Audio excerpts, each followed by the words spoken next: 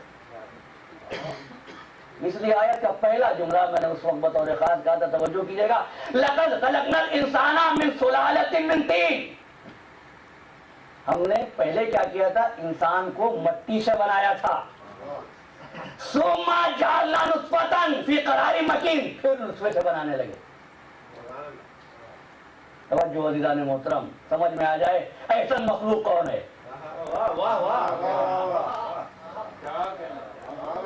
پھر ہم نطفے سے بنانے لگے. پروردگار یہ کیوں؟ کہ اس لیے کہ پہلا بننے والا ہمارے عمل کا نمائندہ تھا. تو یوں کہہ دوں, اس کی تخلیقات دو طرح کی, ایک وہ جو خلق سے بنے, ایک وہ جو امر سے بنے. خلق وہ جو درجوں سے گزر کے بنے, امر وہ جو لفظوں کے اشارے کے ساتھ بن جائے, حکم کے ساتھ بن جائے. اور جو کن سے بنتا ہے, قرآن نے کہا کون انما امرو, سورہ یاسین کی آیت ہے, انما امرو اذا اراد شیئا. کیا ہوتا ہے جب کسی چیز کو بنانا چاہتے ہیں؟ بس ہم کہتے ہیں کن فیکون, ہو جاتی ہے. پروردگار یہ عمل نطفے سے گوشت کے آنے تک کا تو بڑا طولانی عمل ہے. تو کہتا ہے ہم کن کہتے ہیں چیز ہوتی ہے, کہ تمہاری عقل کیا جانے ہماری قدرت کو. تمہیں سمجھانے کے لیے کہا ہے. جو خلقت امری سے بنتا ہے وہ ان منزلوں سے تدریجاً نہیں گزرتا, نہیں اشارہ ہوتا ہے کام ہو جاتا ہے. اب یہاں سے یہ دو لفظ یاد رکھیے, خلقت خلق اور خلقت امر. خلقت خلق یہ ہے جو نطفے سے گوشت کے چڑھنے تک پہنچے. امر یہ ہے کہ اگر قابیل کو ہدایت چاہیے کہ اپنے مقتول بھائی کی لاش کو کیسے دفنائے, تو کوا اتر آئے. یہ کوا کیسے بنا تھا عزیزو؟ اگر موسیٰ عصا کو پھینکے اژدہا بن جائے, یہ امر ہے, یہ منزلوں سے نہیں گزرا ہے. ابراہیم اسماعیل کے گلے پر چھری چلانا چاہے دمبا آ جائے, یہ خلقت امر ہے. انسان کی عجیب منزلیں ہیں. دبے کوے اژدہے کی بات کریں تو کسی کو نہ تعجب ہوگا نہ شرک نظر آئے گا.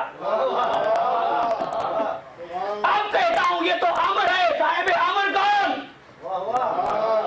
صاحب امر کون عزیزو؟ امر یہ کہ بغیر تدریج کے بن جائے. صاحب امر یہ کہ اگر شہر قالین کو حکم دے تو چہرے مجسم بن جائے.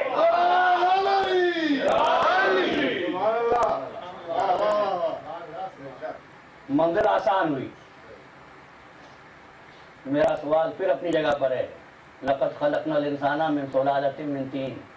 ہم نے انسان کو مٹی سے بنایا, پھر نطفے سے بنانے لگے. اس لیے کہ باقی انسانوں کو دیکھ کر تم کو تعجب ہوگا, بھئی وہ بھی انسان ہی ہے جن کے لیے قرآن نے کہا یخادعون اللہ.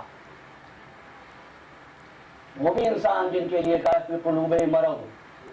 لیکن جنرل اسٹیٹمنٹ یہ ہے لقد خلقنا الانسان فی احسن تقویم. تو جانو وہ کون سی مخلوق جو احسن ہے, جس میں کمی نہیں ہے, جس کی تخلیق پر قدرت کو فخر ہے.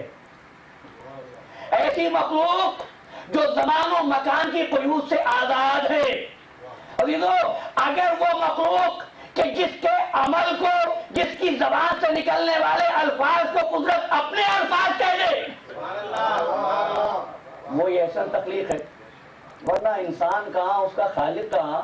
کئی انسانوں کے عمل کو وہ اپنا عمل کہتا ہے, لیکن بندے ایسے ہیں کہ ان بندوں پر صرف فخر ہی نہیں کرتا, درود و سلام بھی بھیجتا ہے. درود و سلام بھی بھیجتا ہے. ان اللہ و ملائکتہ یصلون علی النبی. اللہ اور اس کے فرشتے درود بھیجتے ہیں. کس پر؟ یصلون علی النبی. یا ایھا الذین آمنوا صلوا علیہ وسلموا تسلیما. اللهم صل علی محمد. عزیزان محترم, پانی کون برساتا ہے؟ پانی کون برساتا ہے؟ اللہ. میں پوچھتا ہوں کب سے برسانا شروع کیا؟ آپ کہیں گے اللہ کسی کام کو شروع نہیں کرتا، اس کی صفات جب آتی ہے نفی ذات ہو کر، اب خطبہ توحید میں جانے کا وقت نہیں، جب سے ہے وہ کر رہا۔ ان اللہ و ملائکتہ یصلون علی النبی، اللہ درود بھیجتا ہے۔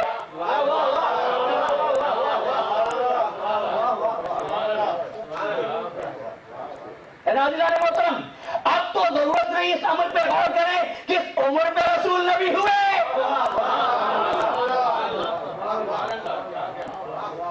ان اللہ و ملائکتہ یصلون علی النبی، اللہ اور اس کے فرشتے درود بھیجتے ہیں، استمرار کے ساتھ درود بھیجتے ہیں، درود بھیجتے ہیں۔ کس پر؟ رسول پر۔ رسول پر بھیجتے ہیں؟ نہیں، یصلون علی النبی، نبی پر۔ یہ نبی کیوں کہا، رسول کیوں نہیں کہا؟ یاد رکھیے گا، نبی نبی ہوتا ہے خواہ ماں کے پیٹ میں ہو یا گہوارے میں ہو۔ عیسیٰ نے کیا اعلان کیا تھا؟ انی عبداللہ آتانی الکتاب وجعلنی نبیا، نبی تھے، رسول نہیں۔ رسول اس وقت بنتا ہے جب حکم تبلیغ ہو جاتا ہے۔ یصلون علی النبی لفظ آیا ہی اس لیے کنت نبیا وآدم بین الماء والطین، میں اس وقت بھی نبی تھا جب آدم مٹی اور پانی کے درمیان تھا۔ نعرہ حیدری، درود آیا، یصلون علی النبی ہمیشگی کے ساتھ آیا۔ اور یہ بھی جان لیجئے کہ پروردگار نے اصول ٹھہرایا، قرآن مجید گواہ ہے، رحمتیں اس پر جو نیکی میں مصروف ہو، گناہ میں ملوث ہونے والوں پر رحمت نہیں ہوتی، اللہ بیزار ہوتا ہے۔ یہ قرآن مجید کی آیات ہے، تفصیلات میں جانے کا وقت نہیں، اللہ ان سے بیزار ہوتا ہے۔ لیکن جب نیکی کرتے ہیں تو اللہ کی رحمت ہے جو حساب میں نہیں ہے۔ آپ کو تمام عبادات معلوم ہے، عزیزان محترم، نماز کتنے وقت کی؟ 5 وقت۔ روزے کتنے وقت کے؟ سال میں 30 دن کے۔ حج زندگی میں 1 مرتبہ۔ خمس و زکوٰۃ اگر کوئی صاحب نصاب ہو جائے، صاحب استطاعت ہو جائے تو وہ بھی کرے۔ حج کی بھی اگر قوت و طاقت ہے زندگی میں کم از کم 1 بار واجب ہے۔ درود کتنی بار واجب ہے؟ درود کتنی بار واجب ہے؟ بعض اوقات اس تذکرے کو سن کر لوگ کہتے ہیں کہ لیجیے صاحب آپ واجبات کی تو بات ہی نہیں کرتے۔ عزیزو، درود کتنی بار واجب؟ زندگی میں 1 بار، سال میں 1 بار، مہینے میں 1 بار، ہفتے میں 1 بار یا دن میں 1 بار نہیں، جب نماز پڑھو گے درود بھیجنا ہے۔ بڑی حکمت، بڑی حکمت عزیزو، یہ درود ہر نماز کا حصہ کیوں بنا دیا؟ دیکھیے، مشرق و مغرب اللہ کے لیے دنیا کی جغرافیائی تقسیم کچھ اس طریقے سے ہے۔ اس وقت جس وقت آپ اس مجلس میں بیٹھے ہوئے ہیں، اس وقت بھی دنیا میں کہیں پر فجر کی نماز ہو رہی ہے، کہیں پر ظہر کی نماز ہو رہی ہے، کہیں پر عصر کی نماز ہو رہی ہے، کہیں نماز مغرب ہو رہی ہے، کہیں نماز عشاء ہو رہی ہے۔ ہر وقت کہیں نہ کہیں نماز پڑھی جا رہی ہے، اور کہیں نہ کہیں نماز پڑھے جانے کا مطلب یہ ہے ہر وقت محمد و آل محمد پر درود بھیجا جا رہا ہے۔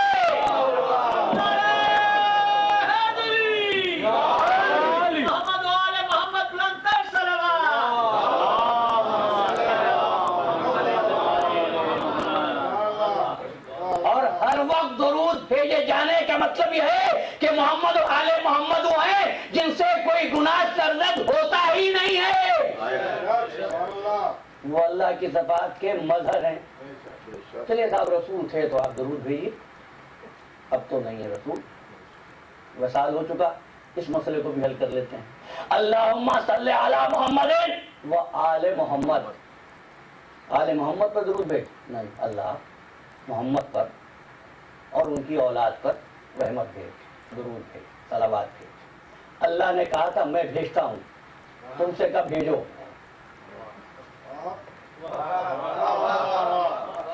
بندوں نے کہا اللہم صلی علی محمد، پروردگار تو بھیج دے، تو بھیج دے۔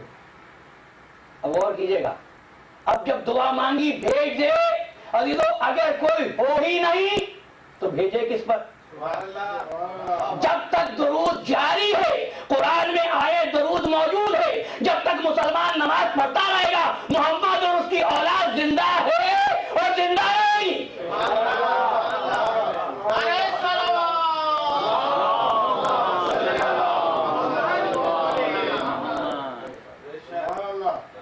اب احسن تقویم کو سمجھیے، اللہ نے ان بندوں کو معصوم بنایا، ہر خطا سے محفوظ بنایا، ہر بشریت کی اعلائی سے بلند بنایا۔ ارے اس کا احسان ہے، کل یہیں سے شروع کروں گا، اس کا احسان ہے کہ صورت بشری میں تمہارے پاس بھیج دیا، ورنہ تمہارے لیے نہیں بنایا تھا۔ فَتَبَارَكَ اللَّهُ أَحْسَنُ الْخَالِقِينَ، وہ احسن خالق یا احسن مخلوق تمہارے لیے نہیں بنایا تھا۔ جیسا کہ اسٹوڈنٹس کہتے ہیں ٹیچر ہمارے لیے ہیں، ہم بہتر ہیں، ہم افضل ہیں ان سے، ہماری خدمت کر رہے ہیں۔ ابھی تو اگر انبیاء لوگوں کے لیے آتے تو لوگ انبیاء سے افضل ہوتے۔ انبیاء لوگوں کے لیے نہیں آئے، اس کے لیے آئے ارشاد ہوا موسیٰ ہم نے تجھے اپنے لیے خلق کیا۔ آدم سے خطاب خلقتک لتعبدنی وتعبدنی وتقدسنی، آدم میں نے تجھے اس لیے خلق کیا تو مجھ کو ایک جانے، تو میری تسبیح و تقدیس بجا لائے۔ اور محمد تجھ کو کس لیے خلق کیا؟ کن تو کنزم مخفیہ، میں چھپا ہوا خزانہ تھا، چاہتا تھا کچھ چاہنے والا ہو۔ نعرہ تکبیر، نعرہ رسالت، نعرہ حیدری، محمد و آل محمد بلند کر صلوات۔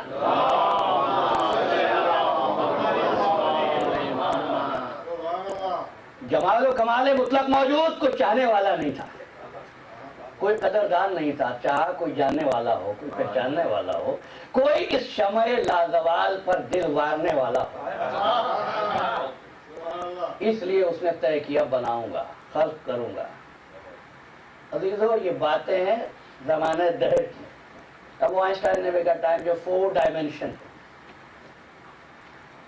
کوئی کمپلیکس اسٹرکچر ہے باہر، اب خیال رکھنا پڑتا ہے کہ گفتگو خشک بھی نہ ہونے پائے، اس لیے گزر رہا ہوں۔ اب انسانوں کا، بندوں کا، لوگوں کا تو ذکر ہی نہیں ہے۔ کن تو کنزم مخفیہ، وہ ایک، صرف ایک۔ اس نے چاہا کوئی پہچاننے والا ہو، اور پردہ عدم پر اب قلم قدرت کے چلنے کی تیاری ہے کہ پردہ عدم پر قلم قدرت چلے اور کوئی نقش رقم ہو، یوں کہوں دریائے وجود بہے اور کوئی ظرف بھرا جائے، گو کہ اس کے پاس کائنات کا لامتناہی نقشہ موجود، لیکن سوال یہ جب قلم چلے تو سب سے پہلے کون سی تصویر ابھرے؟ ظاہر ہے مقصد چونکہ اس کا عرفان ہے، اس کی معرفت ہے، لہذا اسی ظرف کو بھرا جائے جو بلحاظ وسعت سب سے زیادہ معرفت رکھتا ہو، بلحاظ وسعت سب سے زیادہ معرفت رکھتا ہو۔ چنانچہ پہلا نقش قلم قدرت سے پردہ عدم پر محمد عربی کی صورت میں ظاہر ہوا۔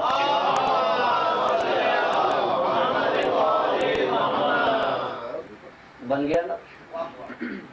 وہ کہتے ہیں وہ آیت آئی قرآن میں انما انا بشر مثلکم، انما انا بشر مثلکم۔ میں کب کہتا ہوں کہ بشر بنا کر نہیں بھیجے گئے، نہیں، بشر صورت بشری میں آئے، لفظ کا جنبہ بشری میں آئے۔ یاد رکھنا لفظ کسی چیز کی صورت کو ظاہر کرتا ہے، اس کی حقیقت کو نہیں، اس کی حقیقت کو نہیں۔ میز لکڑی کی ہو، سونے کی ہو، چاندی کی ہو، پتھر کی ہو، میز ہے، لیکن کیا لکڑی کی میز اور سونے کی میز ایک جیسی قیمت کی ہے؟ نہیں، اس نے کہا بشر مثلکم، یہ نبوت برباد کرنے کے لیے نہیں، توحید کی حفاظت کے لیے کہا، اس لیے کہ وہ بھی ایک، یہ بننے والا بھی ایک۔ اب صاحب یہ تو الوہیت کا مسئلہ، کیا کیا جائے؟ یہ بھی ایک، وہ بھی ایک، اور ایسا نقش کیوں کہوں، بس مصور نے پھر قلم توڑ دیا، دوسری تصویر ایسی نہیں بنائی پھر، لہذا اس نے اپنی الوہیت کی حفاظت کے خاطر جہاں ایک نور پیدا کیا تھا وہ ایک نور کے 2 ٹکڑے کر دیے۔